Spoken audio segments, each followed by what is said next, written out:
The alarm on my wrist screamed before my eyes even opened. 3 days into the ceasefire, and already my body refused to believe the war was paused.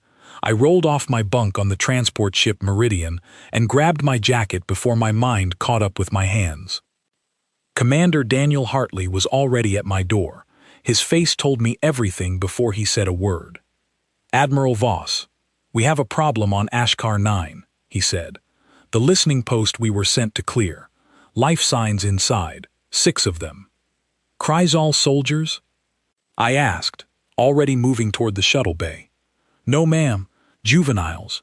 The system is calling them dependents. Young ones." I stopped walking for exactly 1 second. Just one. Then I kept moving, because a second was all I could afford. The shuttle ride down to Ashkar 9 took 11 minutes, and every one of them felt like an hour.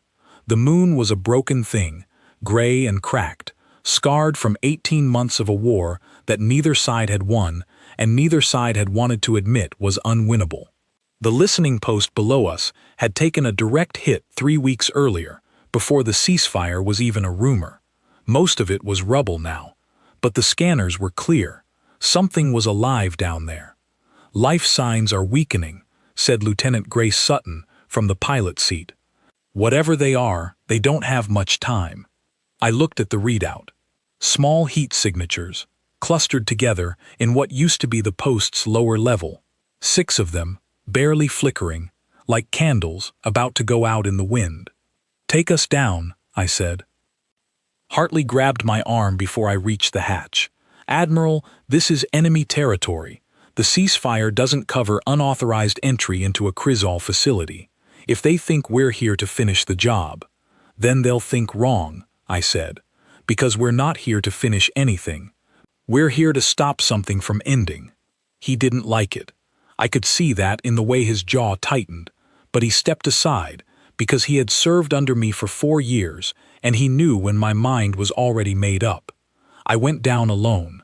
That was the part nobody back on the fleet would understand later, the part they would replay over and over on every screen in the sector. I ordered my team to hold position at the entrance, and I walked into the wreckage of an enemy base with no weapon in my hand. The corridor was cold. Ice had formed along the broken walls where the atmosphere systems had failed. My boots crunched over shattered glass and twisted metal that used to be Kryzal technology, the kind of technology that had killed friends of mine, friends whose names I still said out loud sometimes when I was alone. I found the chamber at the end of the corridor. The door had been blown half off its frame, and what I saw inside made me forget every strategy briefing I had ever sat through. 6 small shapes, no taller than my knee, huddled together in the corner of a broken room. Their skin was a pale blue-gray, their large dark eyes rimmed with exhaustion, their thin bodies shivering from the cold. They looked nothing like the Kryzal soldiers I had seen in battle footage. Those soldiers were built like walls, covered in armored plating, eyes narrow and sharp. These were something else entirely. These were children. One of them made a sound, not a growl, not a threat, a whimper, the universal sound of something small and afraid. I knelt down slowly, my hands open and empty. My translator picked up nothing coherent from them, only distress calls too young and too broken to form real words. I checked my pack.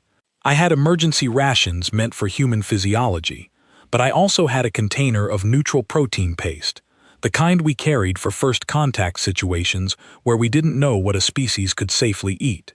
It wasn't much. It might not even work for them, but it was something.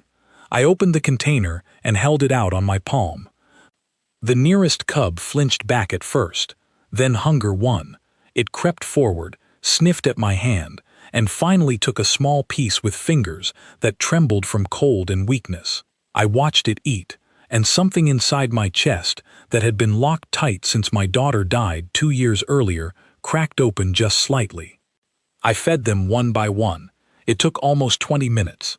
I talked to them the whole time, in a low voice, saying nothing important, just sound, meant to calm rather than inform. I told them about the ship above us. I told them the ice outside would not reach them here. I told them they were going to be fine, even though I had no authority to promise that, and no idea if it was true. Behind me, through the open comm channel, I could hear Hartley's voice, tight and controlled, counting down the minutes until he would be forced to send a team in after me, whether I ordered it or not. I told him to hold position. He didn't like that either, but he held it, because that was the deal we had made a long time ago, back when I first pinned the rank on my shoulder and he first decided to trust me with his life. One of the cubs, slightly larger than the rest, kept its distance longer than the others. It watched me from the far corner of the chamber, dark eyes tracking every movement of my hands, every shift of my weight. I recognized that look. It was the look of something that had already learned, far too young, that adults could not always be trusted to keep it safe. I did not try to coax it closer. I simply left a small portion of the paste near its side of the room and let it decide, in its own time, whether I was worth the risk. It took almost 10 minutes, but eventually it crept forward and ate. I did not smile, did not celebrate, did not do anything that might startle it back into hiding. I only kept my voice low and steady, the same tone I used to use on nights when my own daughter woke from bad dreams and needed to hear that the world outside her window was not as dangerous as it felt in the dark. The temperature in the chamber was dropping further while I worked, the base's failing systems losing what little heat remained. I peeled off my outer jacket and wrapped it around the two smallest cubs, who had begun shivering hard enough that their small bodies shook with each breath. It was not standard procedure. Nothing about that hour was standard procedure. I had stopped caring about procedure the moment I saw how close those 6 lives were to slipping away entirely. I did not hear the footsteps behind me until it was too late to pretend I hadn't been caught. A Crizzle patrol unit stood in the doorway, 3 of them, tall and armored, weapons raised halfway, frozen between orders and disbelief. Their leader stepped forward, visor catching the dim emergency lighting, and looked past me at the cubs gathered around my hand. Nobody moved. Not the soldiers, not me, not even the cubs, who seemed to sense that something important was happening in the silence. I stayed exactly where I was, kneeling on a cold floor in the middle of enemy territory, my palm still open, a Kryzal soldier watching me with a weapon he had not yet decided whether to use. "I am not here to fight," I said quietly, even though I knew the translator built into their armor would carry my words whether I wanted it to or not. "I am here because these are children, and children were dying." The lead soldier said something sharp into his own comm unit, a burst of clicks and low tones that meant nothing to me. Then he lowered his weapon, just slightly, just enough that I understood he was choosing not to decide anything on his own. Somewhere above the post, a small drone hovered near the shattered ceiling, its lens catching everything. I did not know it then, but that single camera would carry this moment to more screens than any battle I had ever fought. The soldier spoke again, this time slower, as if testing whether the translator would carry meaning across a gap that had never once been crossed peacefully in 18 months of war. "Why," he said, the word flat and strange through the translation, "would a human do this?" I looked down at the cub still holding a piece of paste in its small hand, staring up at me with eyes too large for its face, eyes that did not know enough about the world yet to be afraid of what I represented. "Because somebody had to," I said, "and nobody else was here." The soldier did not answer. He simply stood there, weapon lowered, staring at a sight his training had never prepared him for. Behind him, his 2 companions exchanged a look I could not read through their visors, but I understood the shape of it anyway.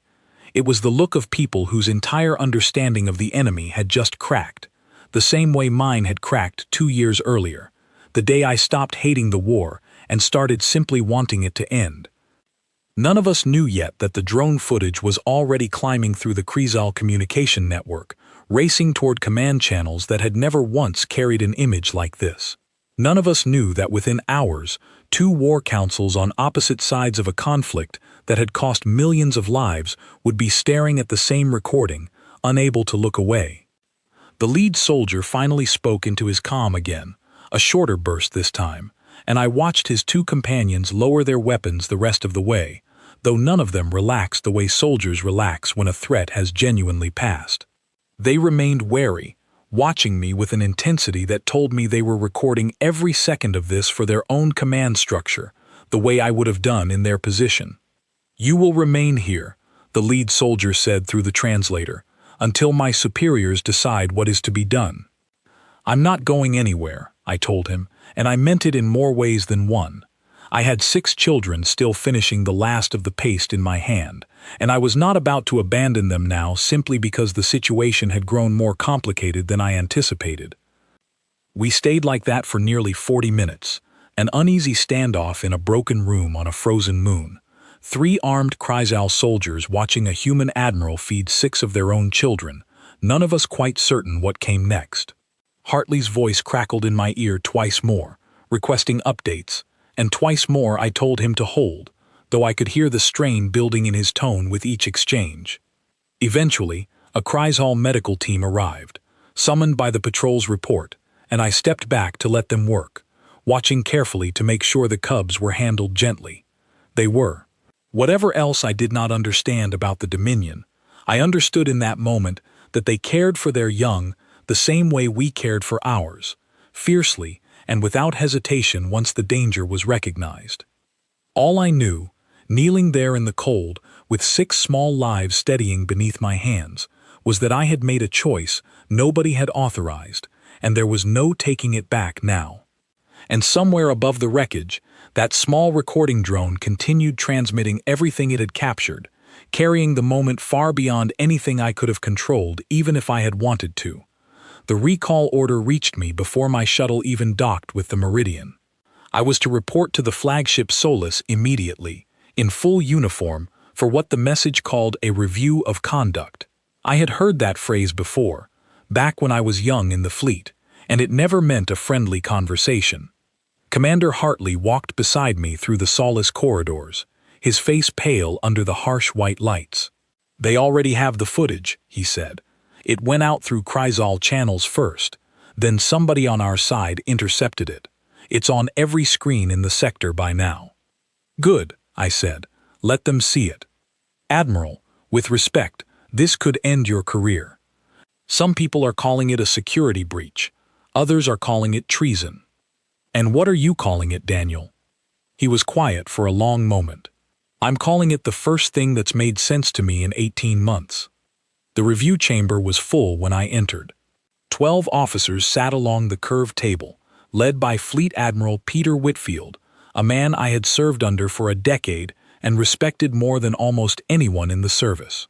His face gave away nothing as I took my position at the center of the room, standing at attention while the recording from Ashkar 9 played on the large screen behind him. I watched myself kneel in that broken chamber, watched my own hand feed a starving Kryzal cub while enemy soldiers stood in the doorway with weapons half raised. Watching it from the outside was strange. I looked smaller than I felt in the moment. More vulnerable, more human. When the recording ended, Whitfield folded his hands on the table. "Admiral Voss, you entered enemy territory alone, unarmed, without authorization, during an active ceasefire negotiation that both sides agreed was fragile. You made contact with Kryzal forces without a translator team, without backup, and without clearance from this council. Explain yourself." "I found 6 Kryzal juveniles dying of starvation and exposure," I said. "Their caretakers were dead. Their life support was failing. I had less than an hour to act before all 6 of them would have died. I made the decision a commanding officer is trained to make when there is no time to wait for permission." "They are the enemy," said Commander Laura Bennett, seated near the end of the table, her voice sharp. "Every Kryzal soldier we have lost, every colony they have burned, and you chose to save the next generation of the force that did it." "They were not soldiers," I said, keeping my voice level even as something hot rose in my chest. "They were children. If this council believes children are legitimate targets simply because of the species they were born into, then I would like that stated clearly, on the record, so history can judge us for it." Nobody answered that. The silence stretched long enough that I could hear the hum of the ship's systems beneath the floor. Whitfield leaned forward. The Kryjal Dominion has requested a formal explanation. They believe this may be a trick, a piece of psychological manipulation meant to weaken their resolve before we resume hostilities. Do you understand how this looks to them, Admiral? I understand exactly how it looks, I said. It looks like the truth. Because it is the truth. I did not calculate an angle. I did not consult a strategist. I saw children dying and I stopped it. If the Dominion cannot believe that a person can do the right thing without a hidden motive, then that tells me something about how deep this war has cut into both of our people. Commander Bennett was not finished. She rose halfway from her seat, her hands pressed flat against the table. Admiral, do you understand what you have handed to every officer in the Dominion Command who wants a reason to stall these peace talks indefinitely? You have given them proof that our forces can be manipulated by a single image. What happens the next time a Kryzal unit stages a similar scene, knowing our fleet will hesitate rather than risk another moment like this one? If a scene has to be staged for someone to care about a dying child, I said, then perhaps the problem is not my judgment, Commander. Perhaps the problem is how easily this council has learned to stop caring at all, staged or otherwise. That landed harder than I intended, and I watched several officers along the table shift uncomfortably, unwilling to meet my eyes. Whitfield raised a hand before the exchange could sharpen further. This council is not here to debate philosophy, he said. We are here to determine whether Admiral Voss's actions constitute a breach serious enough to warrant formal discipline, and how this fleet should respond to the Dominion's expected inquiry. Formal discipline for saving lives, I said quietly. I would like that phrase recorded exactly as I said it, for whatever record this council intends to keep.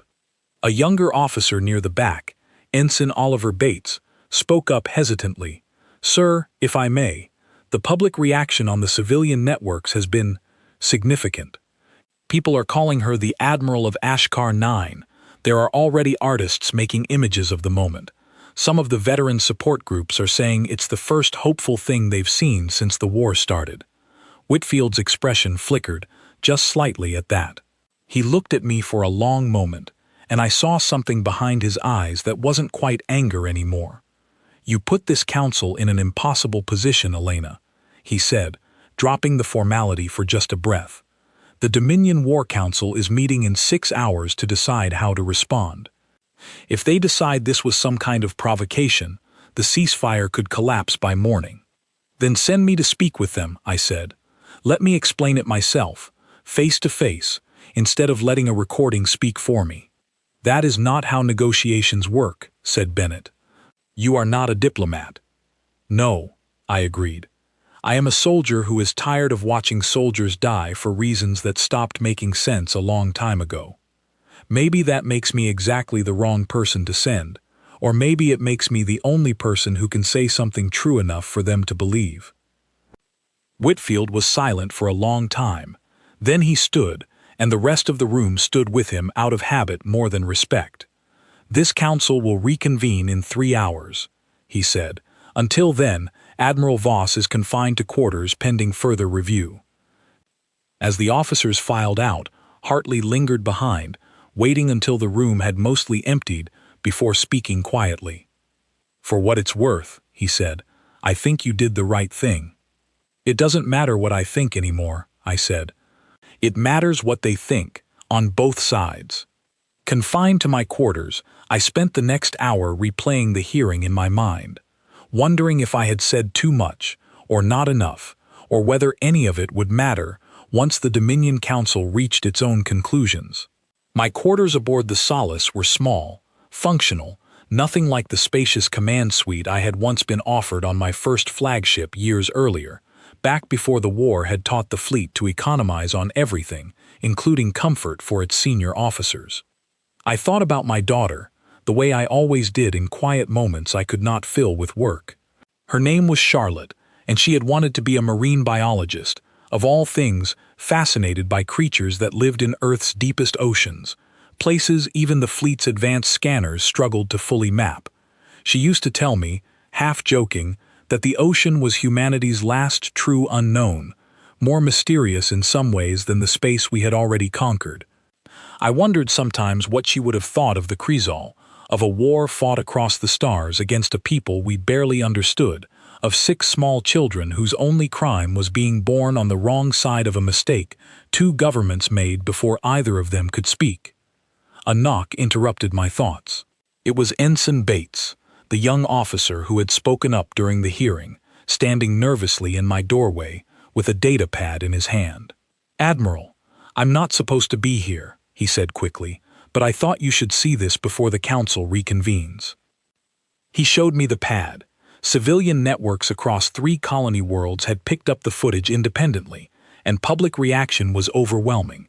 Message boards and open channels filled with ordinary people expressing something the war had nearly starved out of existence: hope. Veterans groups. Parents who had lost children in the fighting. Even a few Kryzal civilian channels, intercepted and translated by curious analysts, showing similar reactions on the other side of the conflict. "They're calling it the first good news either side has had in 18 months, Bates said. "I thought Fleet Admiral Whitfield should know that before he decides anything. I thought you should know it too." "Thank you, Ensign," I said.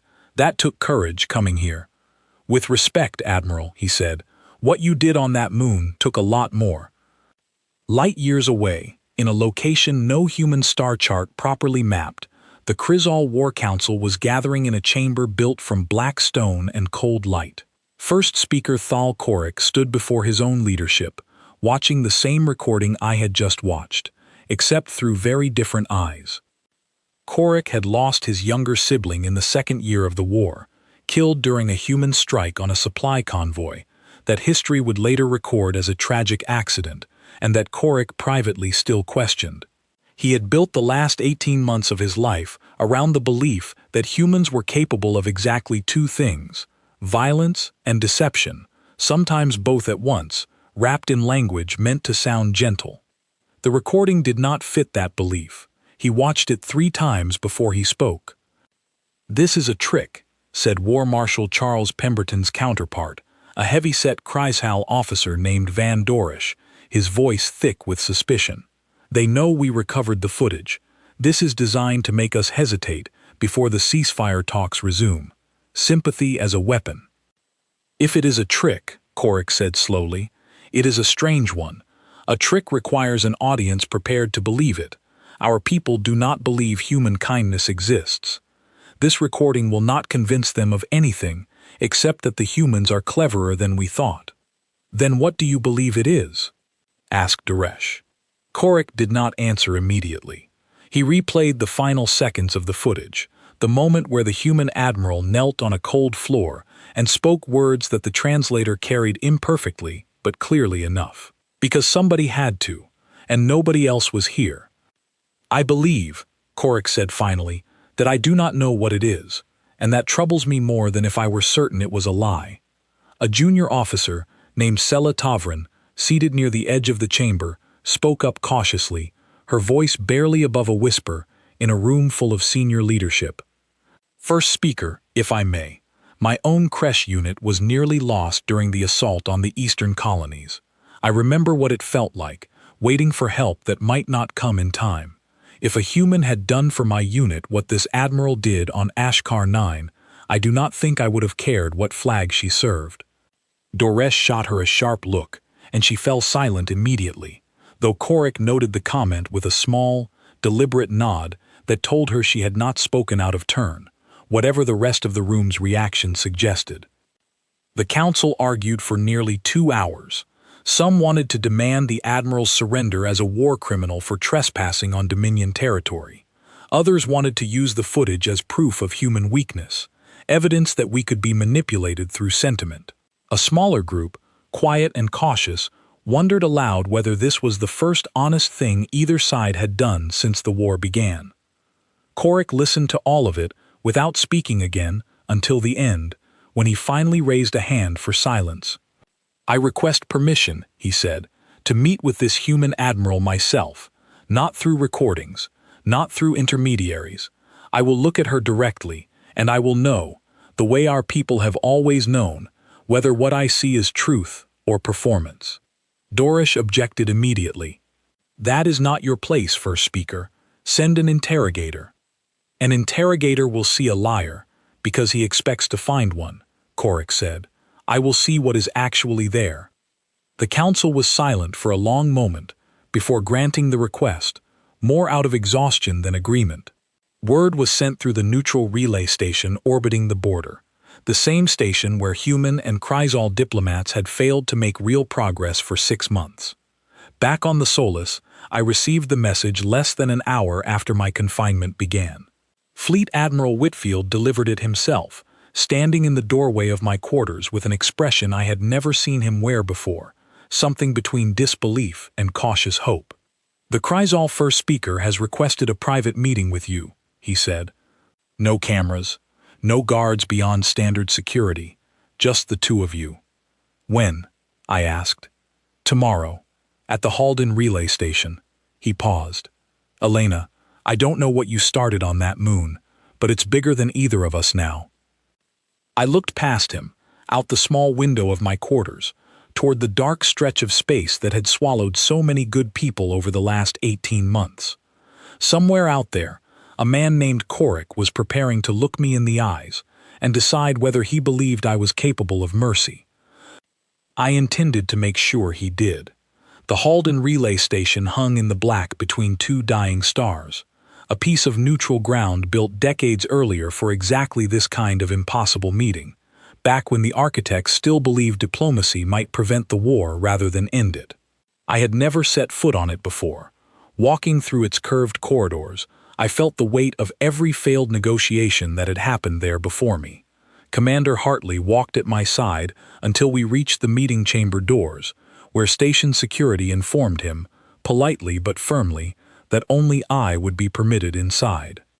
I don't like this, he said. You don't have to like it, I said. You just have to trust that I know what I'm doing. Do you? I didn't have a good answer for that, so I gave him the only honest one I had. I know what I'm not doing. I'm not walking in there to negotiate a surrender or beg for anything. I'm walking in there to be seen, that's all. He nodded slowly, stepped back, and let the doors close between us. The chamber inside was simple, round, with a single table at its center and windows along the curved wall that looked out onto open space.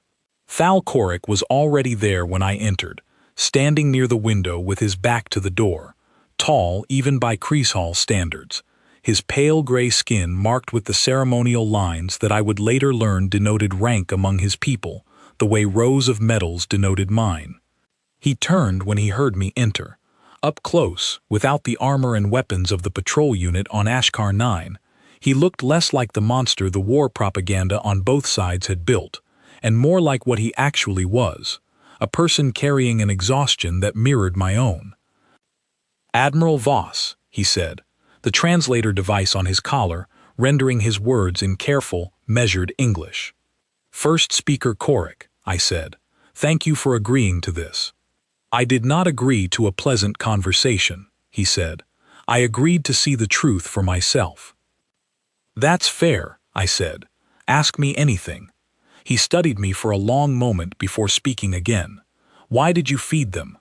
I already answered that question once, I said. For the recording. I did not ask the recording, Korik said. I am asking you. Look at me and answer it again. I met his eyes, dark and unreadable, in a way human eyes rarely were, and I gave him the truth I had not fully given anyone yet, not even myself. 2 years ago, I said, I lost my daughter. She was 11 years old. She was killed during a Dominion strike on a colony transport that was supposed to be outside the conflict zone. I have spent every day since then hating your people for that. I built an entire career out of that hatred, if I'm honest. I became very good at fighting this war, because some part of me wanted it to hurt as much as I was hurting. Korik's posture shifted slightly, something in his shoulders tightening, though I could not read whether it was anger or recognition.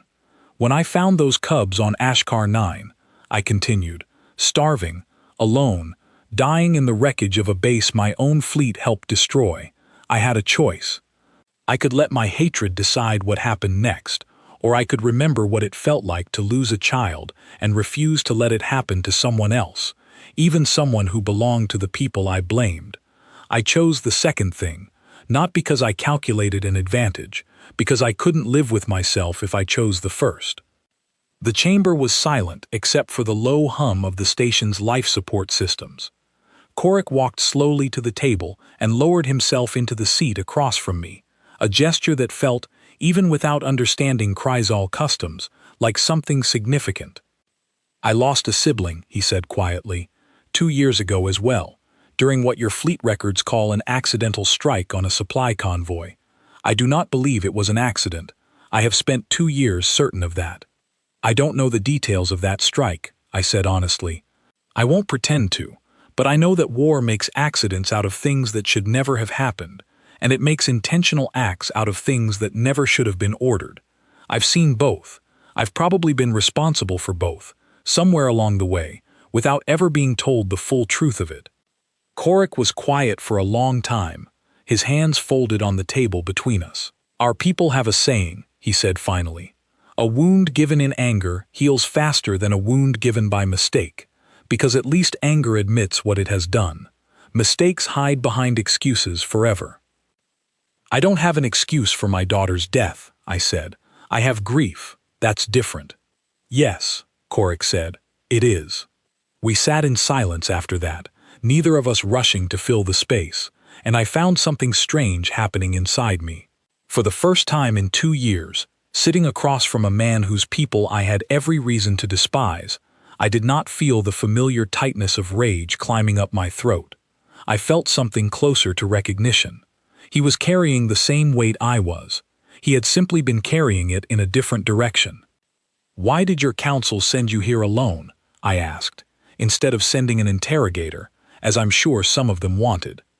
"Because an interrogator looks for lies," Korik said. "I did not want to look for a lie. I wanted to look for the truth, whatever shape it took. My people have grown very skilled at proving the humans are monsters. We needed proof of that skill less than we needed proof of something else." "And what did you find?" I asked. Korik studied me for a long moment before answering. "I found a person who is as tired of this war as I am. That is not nothing, Admiral. That may be the most dangerous thing either of our councils has heard in 18 months. "Dangerous how?" "Because a tired soldier can still be ordered to fight," he said. "But a soldier who has stopped believing the fight is necessary becomes something else, something councils cannot easily control." I leaned back slightly, considering that. "Is that what you are now, something your council cannot control?" "I do not know yet," Korik admitted. "I only know that I watched a human kneel on a cold floor and feed enemy children with her own hands, expecting nothing in return, and I could not find the deception my training told me must be there. That has never happened to me before. Not once, in this entire war. May I ask you something else?" I said, "before we move to anything practical." Korik gestured for me to continue. "Do you know how this war actually started?" I asked. "I've read the official briefings. Border dispute over a mining colony, escalating into a skirmish, escalating into something neither side could walk back from. But I've never fully believed that was the whole story. 18 months of destruction over a mining colony seems like too small a spark for too large a fire." Korik was quiet for a moment, considering how much to share. "My people were expanding into territory we did not know was already claimed," he said finally. "Your scouts fired first, believing us hostile. We retaliated, believing the same of you. Neither side intended for it to become what it became. But once the first casualties were counted, neither side could afford to be the one who backed down, without demanding something in return for the losses already suffered. So we've spent 18 months and countless lives," I said slowly, "defending a mistake neither side meant to make in the first place." "That is one way to describe it," Korik said. "My people would say we were defending our honor. Yours would say you were defending your borders. But yes, at the foundation of it, that is close to the truth. That makes what happened on Ashkar 9 feel even more important," I said. If the whole war started from a misunderstanding neither side caught in time, then maybe the way out of it starts the same way. Someone catching something the rest of us missed, before it's too late to matter. What happens now? I asked. For the Cubs, for us, for any of this. Korik was quiet for a moment, his fingers tracing an idle pattern on the table's surface. The Cubs belong to no family now, he said. Their caretakers were killed in the attack on the listening post. Under Dominion law, they would normally be placed with a creche facility on one of our core worlds, but those facilities are overcrowded already, strained by the losses of this war. There is discussion of what to do with them. They should stay somewhere safe, I said, somewhere warm, somewhere with enough people to care for them properly. You sound as though you have an opinion on where that should be, Korik said, something almost like amusement in his tone. I have an opinion that this war has already taken enough from children on both sides, I said. I don't care whose flag flies over the place that takes care of them, as long as somebody does it properly. Korik considered that for a long moment. There is a possibility, he said slowly, that has not yet been proposed to either council. A neutral facility, built on ground that belongs to neither side. Staffed by both. It has never been done in the history of the Dominion's contact with other species. It would require trust that neither of our peoples currently possess. Then maybe it's time somebody started building that trust, I said. Somebody has to be first. It might as well be a broken listening post on a frozen moon that neither side particularly wants anymore. Korik walked back to the table and sat again, folding his hands the way he had before, though something in his posture had eased slightly since the start of our conversation. You realize what you are asking of me. If I bring this proposal to my council and it fails, I will be seen as naive at best, compromised at worst. There are members of the Dominion leadership who already question my judgment because of how I have spoken about this war in private conversations they were never meant to overhear. I'm not in a position to promise you it will go smoothly, I said. My own counsel already thinks I've lost perspective. Whitfield gave me a chance to explain myself, but even he looked at me today like he wasn't sure he recognized the officer standing in front of him. Then we are both risking something neither of us can fully calculate, Korik said. Most good decisions feel like that, I said. The ones that don't cost anything usually aren't worth making. Korik studied me for a long moment, something considering behind his dark eyes. You speak as though this is not the first difficult decision you have made against the advice of those around you. It isn't, I said. It's just the first one that got recorded.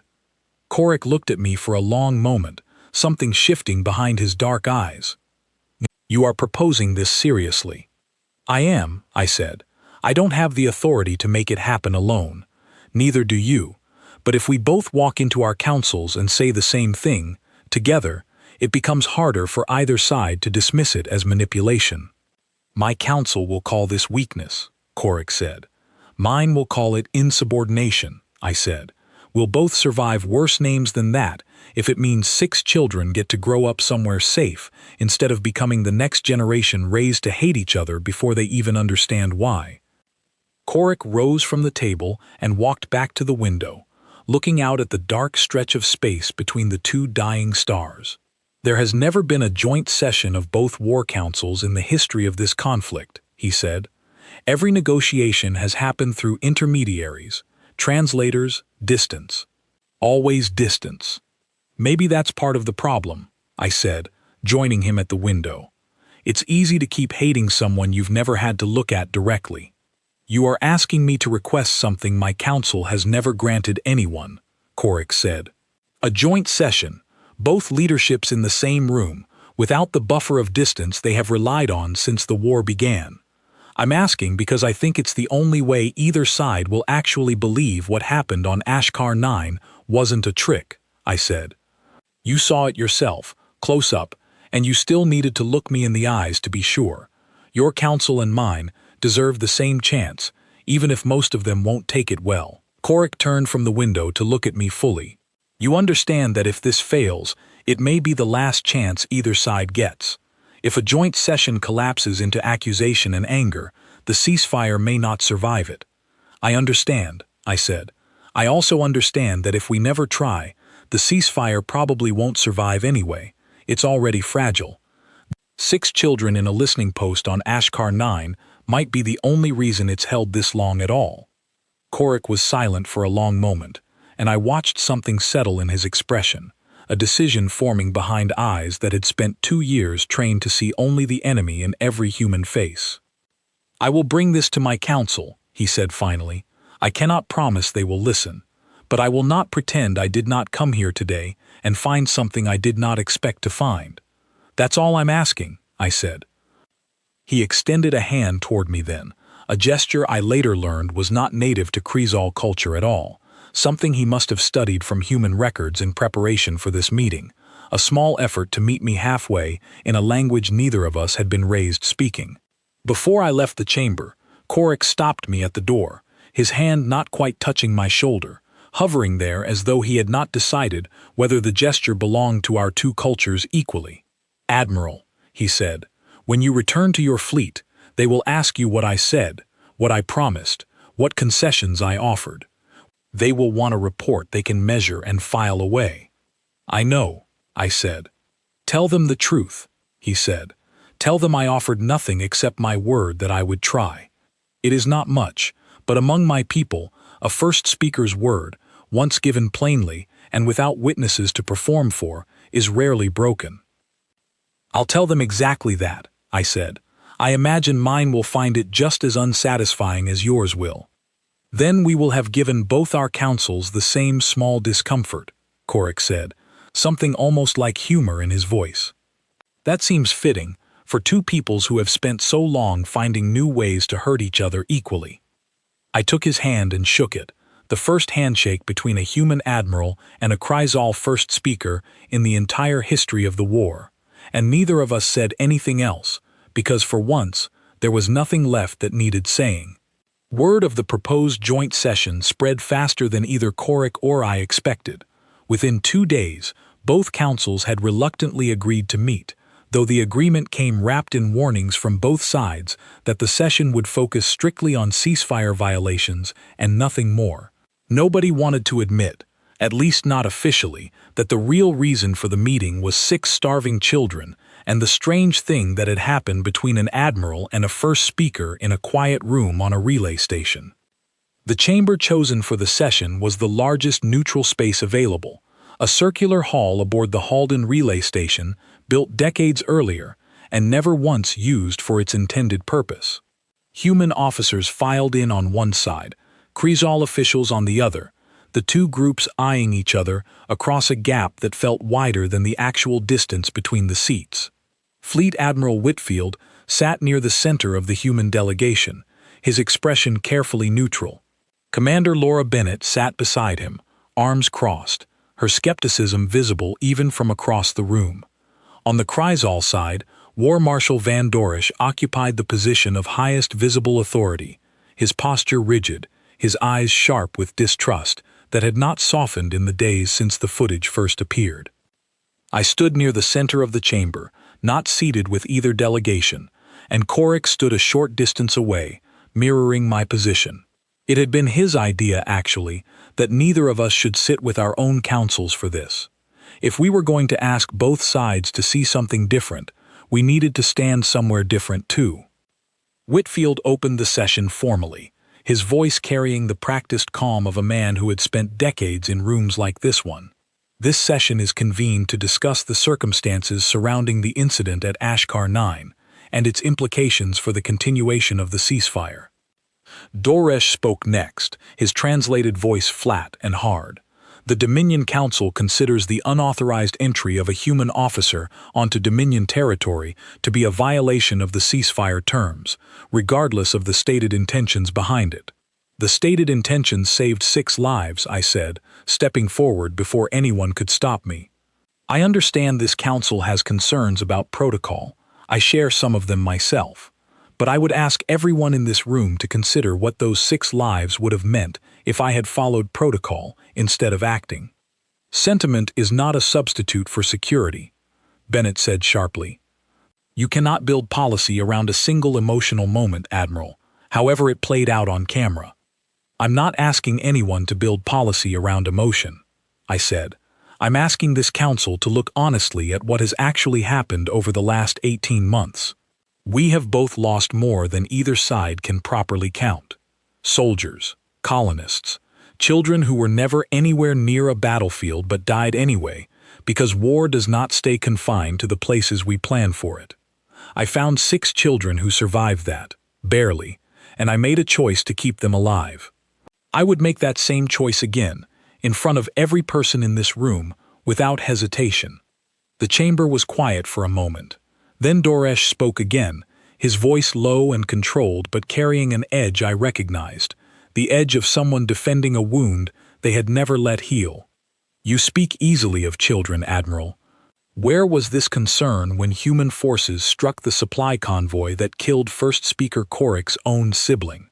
The room shifted at that, human officers exchanging uneasy glances, aware that the conversation had just moved into territory far more dangerous than diplomatic language usually allowed.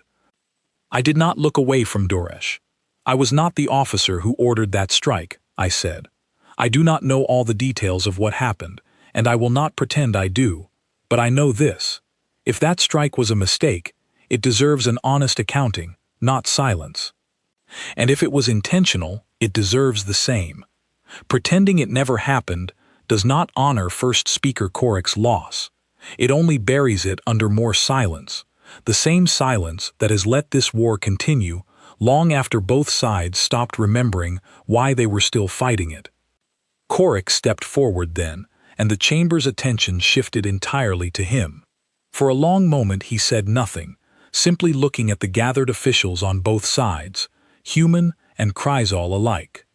I have spent 2 years believing my sibling's death was intentional, he said finally. I have built much of my anger around that belief. I still do not know the full truth of it. But I have learned something else in the last few days that I did not expect to learn. I have learned that anger, however justified, does not bring back what was lost. It only ensures more is lost afterward. Doresh's expression hardened. First Speaker, you cannot stand before this council and suggest we simply forgive what has been done to us. I am not suggesting forgiveness, Korik said. I am suggesting we stop pretending the other side is incapable of anything except cruelty, because I have seen proof otherwise. And I suspect many of you have seen small proofs of it as well, in moments you did not report because they did not fit the story we have all been telling ourselves. A long silence followed. I watched several officers on both sides shift in their seats, uncomfortable in a way that told me Korik's words had landed somewhere true. 6 children are alive today because a human admiral chose mercy over procedure, Korik continued. I did not believe such a choice was possible from a human until I saw it with my own eyes. I traveled to meet her, expecting to find deception. I found none. That is not a small thing, War Marshal. That is the first evidence in 18 months that this war might actually be capable of ending in something other than the total destruction of one side or the other. And what would you propose instead? Doresh asked, his voice quieter now, some of its earlier sharpness fading into something more uncertain. A neutral facility, Korik said, built on Ashkar 9, where those 6 children can be raised safely, staffed by both our peoples, not as a political statement, not as propaganda for either side, simply as proof that we are capable of building something together instead of only destroying things apart. The chamber erupted into quiet, overlapping conversation, officers on both sides turning to their neighbors, some in obvious disagreement, others visibly considering the idea for the first time. Whitfield raised a hand for order, and slowly the noise settled. This is an unprecedented proposal, Whitfield said carefully. Joint infrastructure between human and Kryzal forces has never been attempted, even during the brief periods of relative calm earlier in this war. Then perhaps it is time we attempted it, I said. Every negotiation before this one has been built on distance, on distrust, on assuming the worst about each other, because assuming the worst felt safer than being wrong. I am asking this council, both councils, to consider that being wrong about hatred might be the best mistake either side has made in this entire war. An older Chrysal official, a quiet man named Orath Bellin, who had said nothing throughout the entire session until now, finally rose from his seat near the back of the Dominion delegation. "I have served on this council since before this war began," he said, his translated voice slow and deliberate. "I have watched us authorize strike after strike, each one justified by the last, until none of us could clearly remember which side struck first or why it mattered anymore. I do not know if this proposal will succeed, but I know that everything else we have tried has only produced more names for the memorial walls on both our worlds. I would rather fail at something new than continue succeeding at something that has cost us this much." His words settled over the chamber, and I watched several officers on both sides look toward him with something like surprise, as though they had forgotten a voice like that still existed within either leadership. Bennett shook her head slowly, though her earlier sharpness had softened into something more thoughtful. "You're asking us to trust an enemy that has spent 18 months trying to destroy us. I'm asking you to trust 6 children who have never fought in this war and never asked to be born into it," I said. "The rest of us can keep arguing about who started what and who deserves blame for how far it went. But those children didn't start anything. They don't deserve to inherit a hatred they had no part in creating." Duresh was quiet for a long moment, his gaze moving between Korik and myself, weighing something none of us could see clearly from the outside. Finally he spoke, his voice measured and slow. "The Dominion Council will not commit to peace today," he said. "That would be premature and dangerous, and I suspect many in this room would not survive politically if we tried to claim otherwise to our own people." My chest tightened at that, certain the proposal was about to be dismissed entirely. But Duresh continued before I could respond. "However," he said, "the Dominion Council will authorize a joint facility on Ashkar 9, on a trial basis, staffed by both our peoples, for the care of the 6 juveniles recovered there. This is not peace. This is a single small agreement, nothing more." "It's a start," I said quietly. Whitfield looked toward the human delegation, gauging the room, then nodded slowly.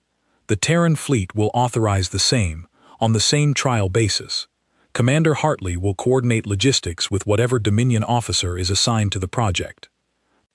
The chamber fell into a different kind of silence then, not the tense stillness of confrontation, but something quieter, more uncertain, as though everyone present understood they had just witnessed something they would need time to fully believe had actually happened.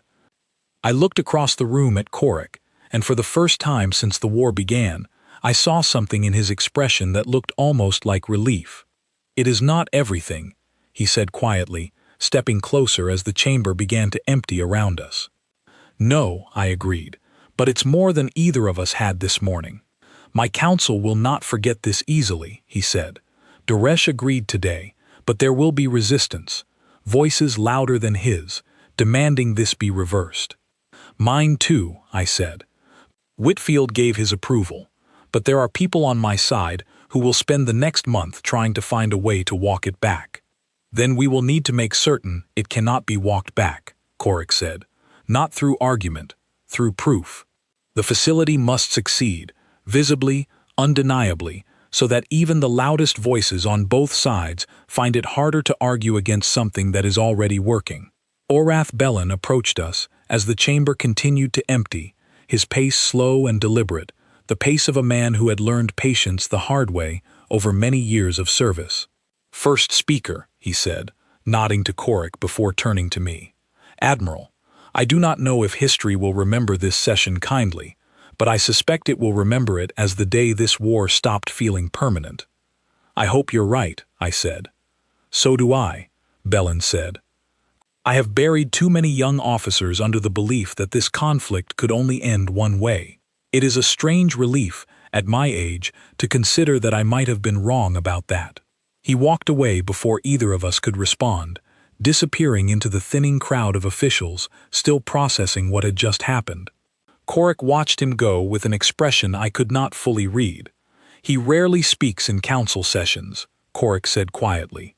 "When he does, my people tend to listen more closely than they admit. Then maybe his words will carry further than either of ours," I said. "Then we'd better make sure it works," I said.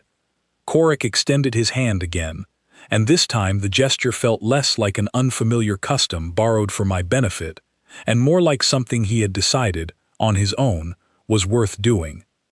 I shook it, and around us, the chamber that had frozen in stunned silence only minutes earlier slowly began to move again, officers from both sides filing out with expressions that ranged from disbelief to cautious hope, none of them quite able to explain what they had just watched happen, only certain that it had happened and that nothing about the war would look quite the same again. 6 months passed before I returned to Ashkar 9, and in that time the moon had changed almost beyond recognition. What used to be a broken listening post, half buried in ice and rubble, had become something neither human nor Kryzal architecture entirely resembled on its own, a blend of both, built by engineers from two peoples who were still learning how to work side by side without flinching at every unfamiliar gesture. The trial period Doresh had authorized in that tense chamber had not gone smoothly, not at first. There were supply disputes in the early weeks, arguments over whose medical protocols should take priority for the children's care, and at least 3 separate attempts by hardline factions on both sides to have the entire project shut down. I spent more hours than I could count on secure channels, defending the facility to officers who had once been my closest allies and who now looked at me as though I had lost my grip on reality. Commander Hartley, who had been assigned to coordinate logistics on the human side, told me once during those difficult early weeks that he had never worked harder to keep something small alive, and he did not mean the children. "Every time we make progress," he said, during one particularly frustrating supply negotiation, "somebody on either side finds a reason to slow it back down. It's like watching 2 people try to build a bridge while a dozen others keep trying to pull the ropes out of their hands. Then we hold on tighter," I told him. "We don't have the luxury of letting go." Korik faced the same resistance on his side, perhaps worse. Doresh, despite having authorized the trial, remained publicly skeptical, and there were whispers within the Dominion leadership that Korik's involvement in the project had cost him standing among the more traditional factions of the Council. He never mentioned this to me directly. I learned it later, from a Kryzal engineer named Vesh Ordal, who had been assigned to the facility and who spoke more freely than most of her people once she realized I was not the enemy her training had prepared her to expect. "The first speaker has given up much for this place," she told me one evening, watching the children play in the newly built common room. "More than he would ever say." "Does he regret it?" I asked. She considered the question carefully. "I do not think regret is the right word. I think he believes it is worth what it has cost him. That is different." I thought about that conversation often in the weeks that followed, especially on the difficult days, and there were more of those than the official reports ever suggested. In the second month, a fever spread briefly among the newer arrivals, and the medical staff, still unfamiliar with blending human and Kryzal treatment protocols, spent 3 sleepless nights arguing over which approach to trust, before finally combining elements of both. It worked, though none of the doctors involved ever fully agreed on which part of the treatment had mattered most. In the 3rd month, a supply shipment meant for the facility was delayed by a bureaucratic dispute back on Dominion territory, and for 9 tense days the staff rationed carefully while Korik personally intervened to cut through the delay. He never spoke of what that intervention cost him politically, but Vesh Ordal told me later that he had spent nearly every favor he had accumulated across 2 decades of service to make it happen quickly. There were smaller victories too, the kind that never made it into any official record. The day Pip first said a word in English, stumbling over the sounds until she managed something close to warm, pointing insistently at the newly installed heating vents as though she wanted everyone to know she approved. The afternoon a human engineer named Grace Sutton, the same pilot who had flown me down to Ashkar 9 in the first place, taught 2 of the older cubs how to fold paper into small shapes, an old Earth tradition she remembered from her own childhood, and the way the cubs carried those small folded shapes around the facility for days afterward like treasures. What kept the project alive, more than any argument either Korik or I made in council chambers, was the children themselves. Word spread slowly through both civilian populations, not through official channels, but through the same informal networks that had once spread footage of me kneeling in the wreckage of Ashkar 9. People on both sides began sending messages to the facility. Small gifts, handwritten notes, simple expressions of hope from ordinary citizens who had grown exhausted by a war with no visible end and who had found, in 6 small children being raised by former enemies, the first sign that an end might actually be possible. Hartley visited the facility twice during those early months, and each time I watched him grow a little less guarded around the Kryzal staff, a little more willing to sit down and share a meal with people he had once been trained to see only as targets on a tactical display. He told me once, quietly, over one of those shared meals, that he had lost a cousin in the 2nd year of the war, and that he had spent a long time believing he would never feel anything but hatred toward the people responsible. "I still feel it sometimes," he admitted, "but it doesn't sit in the same place it used to. It's smaller now, quieter." "That's more than most people manage," I told him. "Maybe," he said, "or maybe it just took the right kind of proof to make room for something else." By the 4th month, the facility had grown from a single repaired chamber into a proper installation, staffed by 12 humans and 15 Kryzal, caring not only for the original 6 cubs, but for 3 additional children, 2 human and 1 Kryzal, orphaned separately by the war and brought here because their families believed, correctly, that this strange joint facility offered something safer than anywhere else available to them. I stood now in the common room, watching sunlight filter through windows that had not existed 6 months earlier, watching the 6 cubs I had once fed by hand in a cold, broken chamber, now running across a warm floor, laughing in a language of sound that needed no translator to understand. They had grown noticeably, their earlier thinness replaced by the healthy weight of children properly cared for, their fear of humans replaced by something closer to comfortable familiarity. One of them, the smallest of the original 6, a cub the staff had taken to calling Pip because her actual Kryzal name was difficult for human tongues to pronounce, ran across the room and wrapped her small arms around my leg the moment she saw me enter.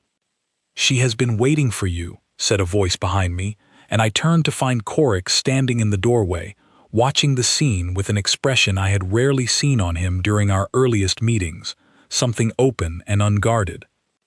"I didn't realize children could hold grudges about being kept waiting," I said, kneeling down to properly greet Pip, who chattered at me in rapid Kryzal that the facility's translator struggled to keep pace with. "She remembers the moon," Korik said, walking closer. "Not clearly, but something of it remains. The engineers believe it is the reason she still prefers to sleep near warmth, even in a room that is never cold. How is everyone else adjusting?" I asked, straightening up as Pip ran off to rejoin the others. "Better than I expected," Korik admitted. "Better than my council expected, which has made the project harder for its critics to dismiss. Duresh visited last month, quietly, without announcing it publicly. He watched the children for nearly an hour before he said anything to me." "What did he say?" "That he still believes peace is a distant thing," Korik said, "but that he no longer believes it is impossible. That is more than I expected from him 6 months ago." We walked together through the facility, past classrooms where human and Kryzal staff worked together to teach the children both languages, past a medical wing built to accommodate the different needs of 2 species under one roof, past a garden Vesh Ordal had insisted on building despite early objections that it was an unnecessary use of resources, a garden that now grew both Terran and Dominion plant life side by side in soil that had once been frozen and lifeless. "There is something I did not tell you during the council session," Korik said as we reached the garden's edge, the 6 original cubs visible in the distance, playing near a small pond the engineers had built specifically because Pip had shown an early fascination with water. "What's that?" I asked. "I nearly did not request that meeting on the relay station," he said. "My initial instinct, when I first saw the footage from Ashkar 9, was to dismiss it entirely, to file it away as deception, too clever to easily disprove, and move on with the business of the war. It was only afterward, watching it a third time, that I noticed something I had missed in my anger." "What was that?" "You did not know the recording was happening," Korik said. "The drone that captured the footage belonged to my patrol unit, not to you.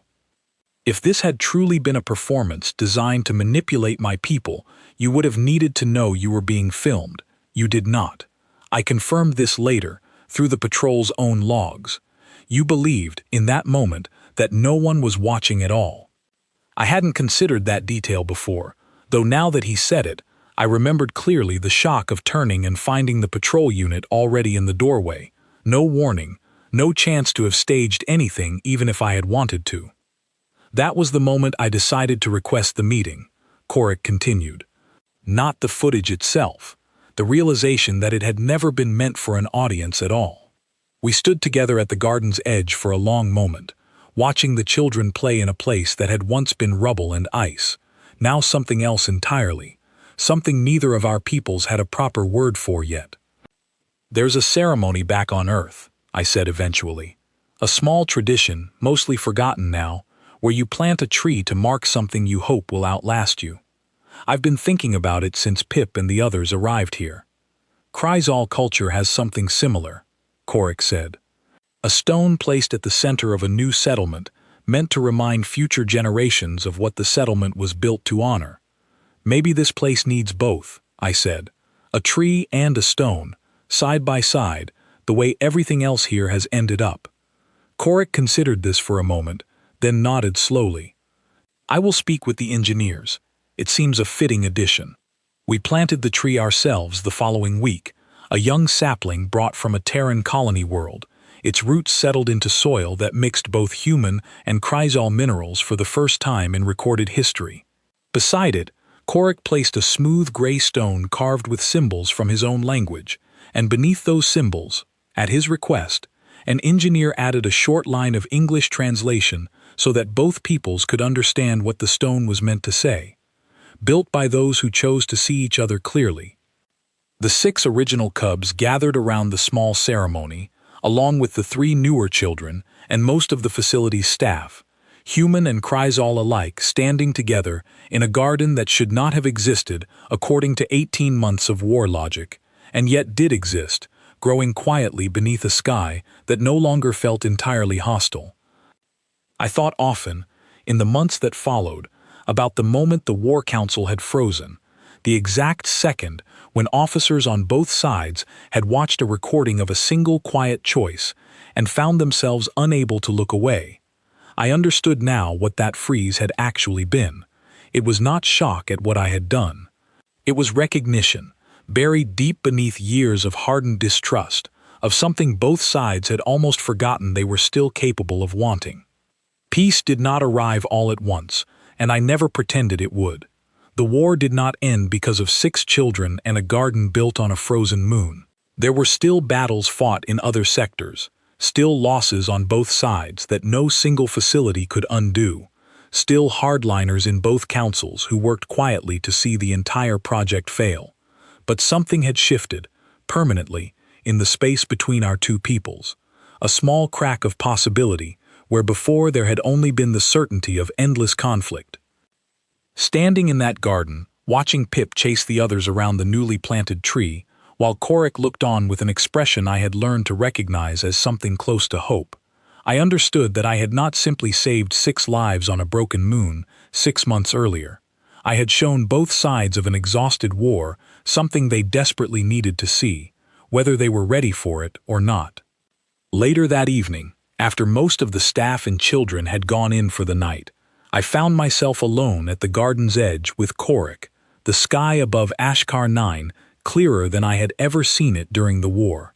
Stars scattered across the darkness without the interruption of weapons fire or emergency alerts for the first time in longer than either of us cared to count. "Do you think it will hold?" I asked. "All of it. The facility, the ceasefire, whatever comes after." I do not know, Korik admitted. I have learned not to promise certainty about things this fragile.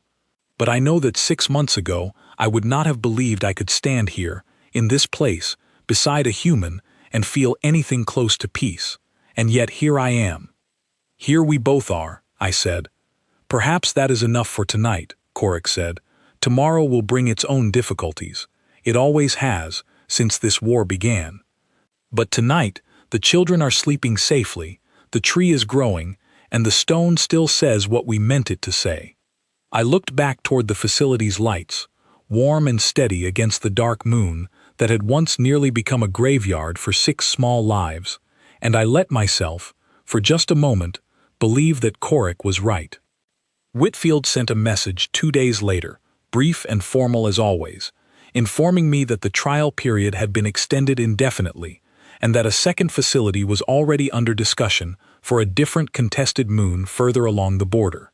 I read it twice before setting it aside, understanding that whatever came next, it would not be simple, and it would not be fast, and there would be setbacks neither Korik nor I could fully predict from where we stood. But I also understood something else, something I carried with me long after I left Ashkar 9, that final time to return to my fleet duties.